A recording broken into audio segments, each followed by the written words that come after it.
Bismillahirrahmanirrahim. Sura G'oshiya.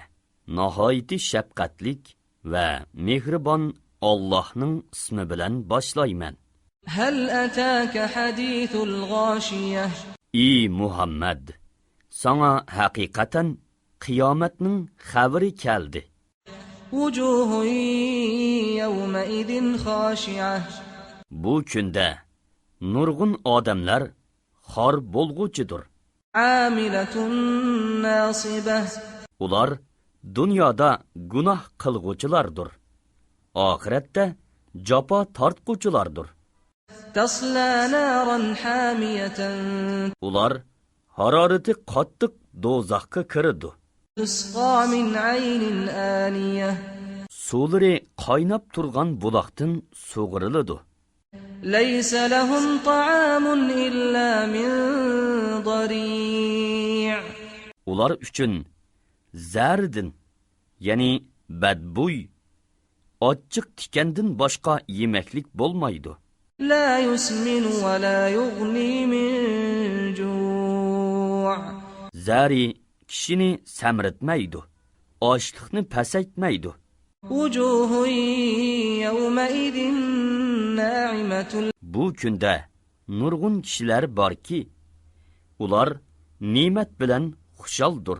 Li sa'iha radiyatun. Bu dunyoda qilgan sa'i amallaridan mamnundir. Fi jannatin 'aliyah. Ular oliy jannatdadir.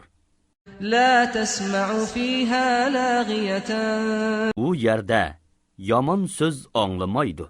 Fiha 'aynun jariyah. U yerda buloqlar eqib turadi. Fiha sururun marfu'atun. U yerda egiz taxtlar, Wa akwabun mawdu'atun. qator tizilgan qadahlar, Namariqu masfufatun. rat qo'yilgan yostiqlar, Zarabiyu mabthutha. selingan esil bisotlar bor.